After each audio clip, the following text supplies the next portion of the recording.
Acts chapter 23, verses 1 to 11, Paul stands before the Sanhedrin. Paul has been extracted from the mob, but as he's being taken into the Antonia fortress, which is just stairs up above the temple, Paul asks the commander if he can speak to the crowd. And so this is where we start here, and begins in verse 1. Atenisos they o Pavlos to Synedrio. And Paul, having gazed upon the Sanhedrin. So all of these people of the clerical government, sort of like Iran today with all these clerics running the government, and the high priest, all come together in a place where the commander brings Paul to talk to them. And he says, Epen Andres, men, Adelphi, brothers, ego pasi sini thisi agathi pepolitevme to theo akritavtis tis imeras. I, in all good conscience, have conducted myself in public to God as far as this day. Now, as far as the Sanhedrin, number 4892, appears 28 times in the Bible. In Proverbs 11:13, we have the first mention of the Sanhedrin. It mentions it 7 times, basically as a government body. And then Jeremiah, the only other place in the Old Testament the Sanhedrin is mentioned, but it's mainly a New Testament entity that we see. It says in Luke 22:66 that Jesus was led to the Sanhedrin at daybreak when he was going to be crucified. And the Sanhedrin sought false witnesses in Matthew 26:59 and Mark 14:55. So not a very good government agency, doing a lot of nefarious things, just as governments still do even today. They had Jesus bound in Mark 15:1, and then after the crucifixion, the Sanhedrin gathered together listening to Stephen in chapter 6, verse 15 of Acts, and then where they had Stephen stoned, and then here in 23 and 24 mentions the Sanhedrin. Now, the Sanhedrin was the same body that sent Paul to capture all the Christians and put them in jail, sent them up to Damascus, and he mentions being at the foot of Gamaliel, who was the president of the Sanhedrin. And then in verse 2, O they archiarefs Ananias epetaxe tis parastosan avto tiptin avtu tostoma. But the chief priest Ananias gave orders to the ones having stood by to him to strike his mouth. This Ananias was the son of Nedadaeus. It mentions him in this place here. History has him named also. And later we find out he was accused by a Quadratus, a government official in Syria, of acts of violence. He was sent to Rome, but he was acquitted in 52 AD by Claudius, Roman Caesar. And then later he was murdered at the beginning of the First Jewish War.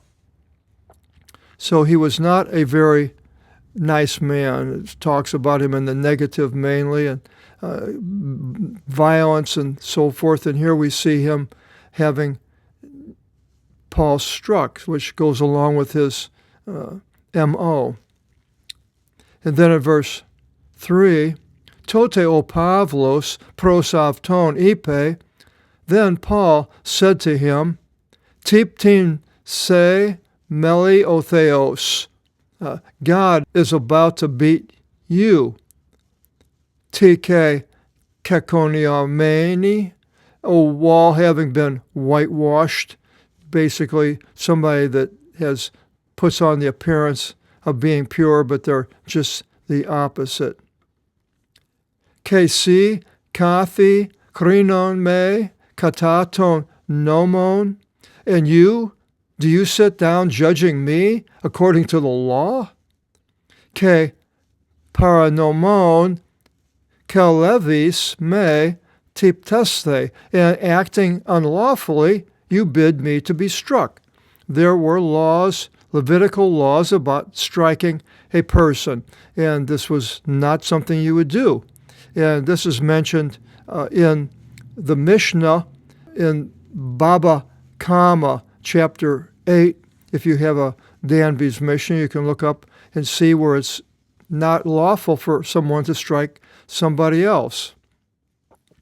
And then even the high priest, in verse 4, Ide parastotes epon, and the ones having stood by said, Ton archiarea tu theu lidoris, the chief priest of God you revile. Verse 5, Ephite o Pavlos, and Paul said, Uk idin adelphi oti estin archierefs. I knew not, brother, that he is chief priest. Well, he did know that he was chief priest, I believe, and because it calls him the chief priest earlier in the last chapter when he's facing the chief priest. But now, because it says, Gegrap tegar arkonta tu leu su uk eris kakos, for it has been written, you shall not speak ill of a ruler of your people. And that was in Exodus 22:28. You shall not speak evil of a magistrate, and you shall not speak wickedly of rulers. Now, whether Paul maybe didn't consider him as chief priest is a possibility, because at the time there were so many chief priests that were buying the office from the Romans to become a chief priest.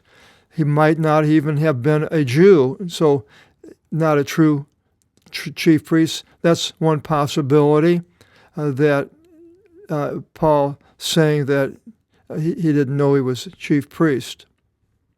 And then verse 6 continues, Genos de o Pavlos oti to en meros esti Sadduceon, and Paul, having known that the one part is of Sadducees, to the eteron Phariseon, and the other of Pharisees. So it's split just like the government in the United States and maybe other governments that you know of, where you have one side versus the other. Democrats and the Republicans in the United States. The Tories and Labor, I believe, in England. Somebody that knows what's going on can use that to their advantage, which Paul did. And it says, Ekraxen ento Sanhedrio, and so Paul cries out in the Sanhedrin, Andros adelphi ego Phariseos imi eos Phariseu. Men, brothers, I am a Pharisee, a son of a Pharisee. Now, the Sadducees, which were there, were an upper priestly class of people. They adhered to the Torah, only the first 5 books of the Bible, and they were tied heavily into temple worship and sacredness of the temple. When the temple was destroyed, that was pretty much the end of the Sadducees. But the Pharisees, they followed what's called halakha, the oral tradition of the law invented by the rabbis after the time of the Babylonian captivity, where they didn't have ability any longer to obey the law because there was no more temple or priesthood. So they invented the oral law, halakha. And so the Pharisees followed this halakha. They were pretty much a forerunner of rabbinic Judaism after the temple was destroyed. So they continued even down to today. The Hasidic Jews, the guys that wear those big hats and or fedora black hats, and they would pretty much be considered today's Pharisee. So they spent a lot of their time outside of the temple in the study of what the rabbis were writing. The Mishnah came into being with that, and then the Talmud came after that in 300-400 AD, which was a commentary on the Mishnah. All of these laws that they had come up with, some of them from the written and some of them from the Halakha. They believed in the resurrection of the dead, as it says here, angels. Nicodemus was a Pharisee. Gamaliel, the president of the Sanhedrin, was a Pharisee. Paul and Joseph of Arimathea was also a Pharisee who buried Jesus, put him in the tomb. So it continues by Paul. He says, Peri elpidos ke anastasios nekron ego krinome, concerning hope and resurrection of dead ones I am judged. This is true. In verse 7, tuto de avtu lali santas, and this he having said, egeneto stasis ton Phariseon ke ton Sadduceon. There became a faction between the Pharisees and the Sadducees. So now instead of paying attention to Paul, they're at each other's throats. Ke eschisti to plethos, and the multitude was split, arguing with each other. The Sadducei men gar legusi mi in anastasin, for the Sadducees indeed say to not be a resurrection. They were standing on weak grounds because we see in places where it says that Jesus points out that God is not a God of the dead but of the living. To Abraham and Isaac and so forth, they're not dead, they're just moved, nor angels, nor a pneuma, this powerful force from God. And then Pharisee, they homologusi ta amphotera, but the Pharisees acknowledge both, the resurrection and so forth. In verse 9, ageneto they kravgi megali, and there became a great cry. Ke anastantes, and having risen up, igrammatis tu merus ton Phariseon, via makonto, the scribes of the part of the Pharisees dispute violently, arguing, legons, saying, Uthen kakon eriskomen in to anthropotuto. Nothing bad do we find in this man.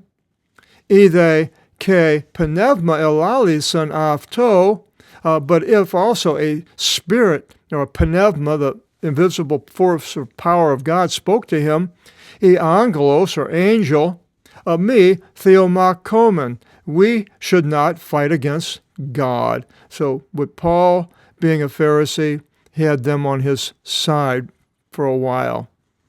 In verse 10, polis the genomenes stasios, and having become a great faction, evlavithis o heliarchos, the commander, having been cautious, me viasparsti o pavlos ipavton, lest Paul should be pulled apart by them, akelev se to stratevma katavine, bid the military to go down. So they go down from the Antonia fortress, down the stairs, past Paul, or where he was anyway, ke or passe avton, and they seize him, ek mesu avton, from out of the midst of them.